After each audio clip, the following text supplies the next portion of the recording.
Welcome back to Taiwan. Now, look, we've been talking about the result and implications of this year's presidential election. And our guest today is Professor Ching-Hsin. He's the director of the Election Studies Center at National Chengchi University.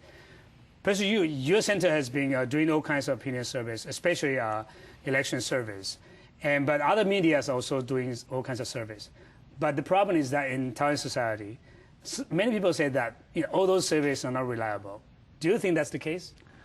Maybe 70% yes, because today we found that people in Taiwan, when they are being interviewed, they are selectively accept for the interview. Mm-hmm. What I mean that, well, people, they were screaming who is asking me question. Okay. If I'm being asked from, or say, from the political party, then I should be more conservative.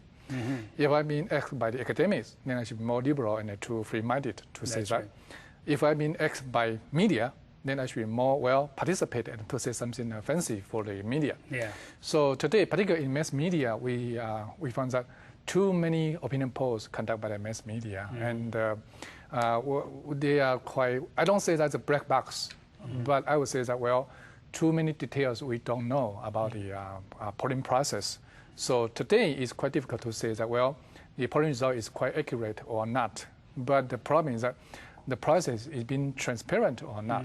Mm-hmm. And unfortunately for mass media, it's difficult for them to release the process because of the timing. Mm-hmm. The timing for the mass media has been very, very present and very constrained for themselves to have more time to say how they have conduct the process. Mm-hmm. So by definition, it's difficult to tell the different truth for the mass media. Mm-hmm. But in terms of academic opinion polls, they are quite easy for us to tell because the transparent process is much more easy and much more reliable to get that of data. Mm-hmm. So I would say that people in Taiwan, they have reading too many opinion polls, mm-hmm. and they have some kind of self-selection mechanism. But do you think that the opinion polls, especially conducted by the media, has lost its credibility?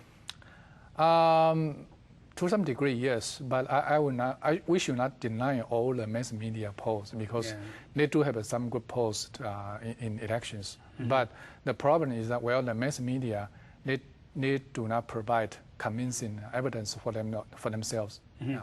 How about overusing of the polls? Some people say that the politicians tend to read too much into the opinion polls in Taiwan and using that as a way of guiding their policies. Do you think that's the case? Yes, that's overuse. And the problem is that that's the nature of politician and also nature of the political party.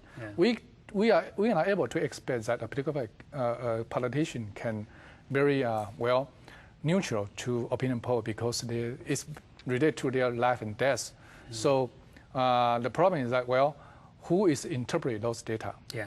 By politician or by political party, mm-hmm. or by the neutral academic. So we have to tell the difference in this. Mm-hmm. Yeah. In this election, we haven't yet to talk about is the role of the media in the election, and apparently we are assuming that the media should be non-partisan or take a very professional way, but unfortunately it's not the case in Taiwan.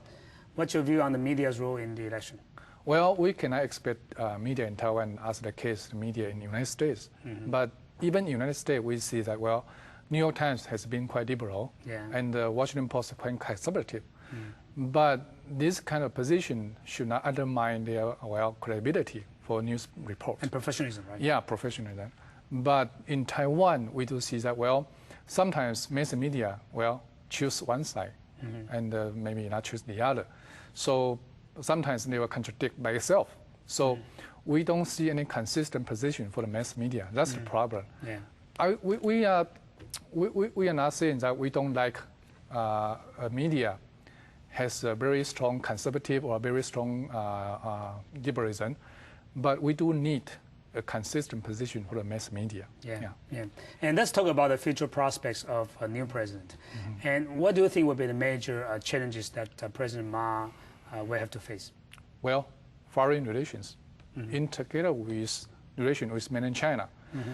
because everybody has agreed that the difficulty should be in domestic economy. and also some domestic reforms such as educational reform, such as, to shorten the gap between the rich and poor, such and such. But these are, something we have a consensus. Yeah. So it's easy for the Ma Ying-jeou to implement these policies. But in terms of foreign relations, particularly the relation with mainland China, Ma Ying-jeou has a very strong Czech force, that's a DPP, with different ideologies that, with 40% popular support to against Ma Ying-jeou in terms of the China policy. So I would say that the challenge for Ma Ying-jeou will be how can Ma Ying-jeou to get a good or friendly response from mainland China that will not compete or confrontation too strongly internationally, and to give Taiwan more international space. That will be a major test for Ma Ying-jeou. If Ma Ying-jeou is not able to get some friendly compromise from mainland China, then the foreign relations in Taiwan is still difficult. But what's your take on the possible response from Beijing towards Ma Ying-jeou's victory?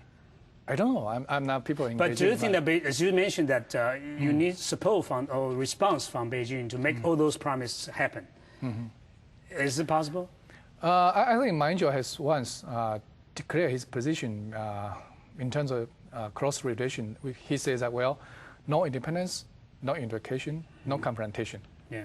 And this will be a good start, actually. Particularly, he has provided some, to hand in some, good or some good willing or peaceful gesture to mainland China, say that as I am president, I will not declare independence. And the major purpose for me is to maintain the status quo. That's right. So this will be good, and maybe the only one Ma Ying-jeou can offer to mainland China. That's right. To say that, I will promise you that I will not declare independence, and I prefer to maintain status quo. So in that case, you should not worry about me to go to independent or to compete against you internationally.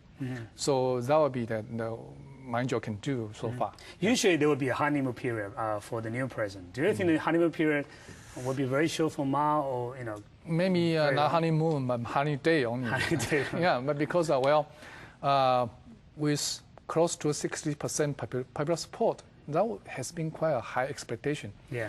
So, can we wait until May 20th? I don't think so. And I think before May 20th, Ma Ying-jeou has to provide something to the citizens in Taiwan to say that, you have done the right choice, and I'm doing the right thing for you. But from now until May 20th, he's only a president-elect. What's the thing he can do? Well, he can provide some major policy platform. I see. And try to say that I'm trying to do this after I inaugurate as a president.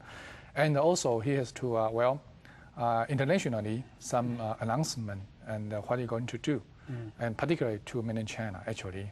I would not surprised that, during this period, I mean today to May 20th, say that, some secret deal between Ma Ying-jeou and the mainland China. But what I mean secret deal is some communication and some compromise, and to give mainland China very clearly what Ma Ying-jeou are going to do next 4 years, and to give some, at least some clarity, if not positive, clear response from mainland China, say that, what mainland China expected Ma Ying-jeou to do. That will be very important.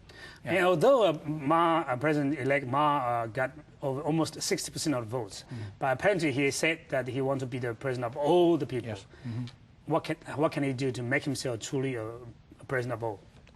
Well, it depends on the cabinet member. That's one indicator that who he going to use non-KMT member in his cabinet, and particularly some, say for example, those domestic politics, domestic sphere, for example, the economy or some financial or some education or something like that. These are quite substantial, but not that power-oriented. So that would be some sphere for Ma Ying-jeou to share his power to other non-KMT members.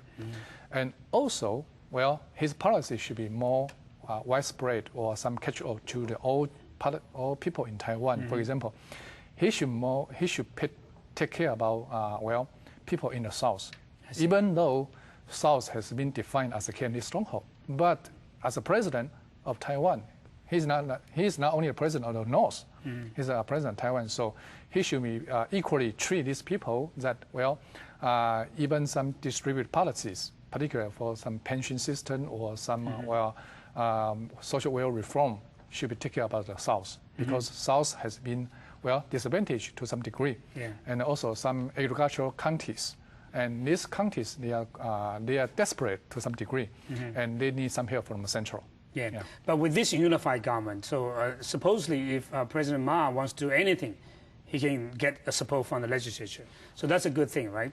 But the thing is, you know, he could also do something that probably only take care of the majority of people in Taiwan. You know, what can we do to make sure that it really covers all the needs of people in Taiwan? Well, frankly, it's quite difficult. And perhaps from the academic, that will check balance, that people in academics should have some, well, professional judgment. And to say that, well, the government has been wrong in some things like that. Also, social group, the sex sector, and some, some NGO groups. These people, they are more, well, devoted in public affairs. And these people, they are more professional to deal with governmental affairs.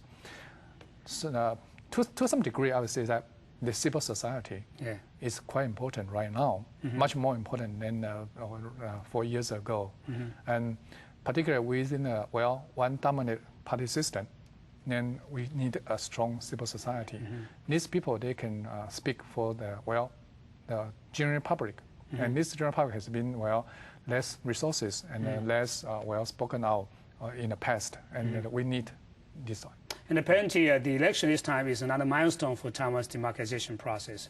And I hope that with the new president coming, and there will be a new beginning of Taiwan's political lives and economic life. Thank you much, Professor Yu. Thank you. Thank you.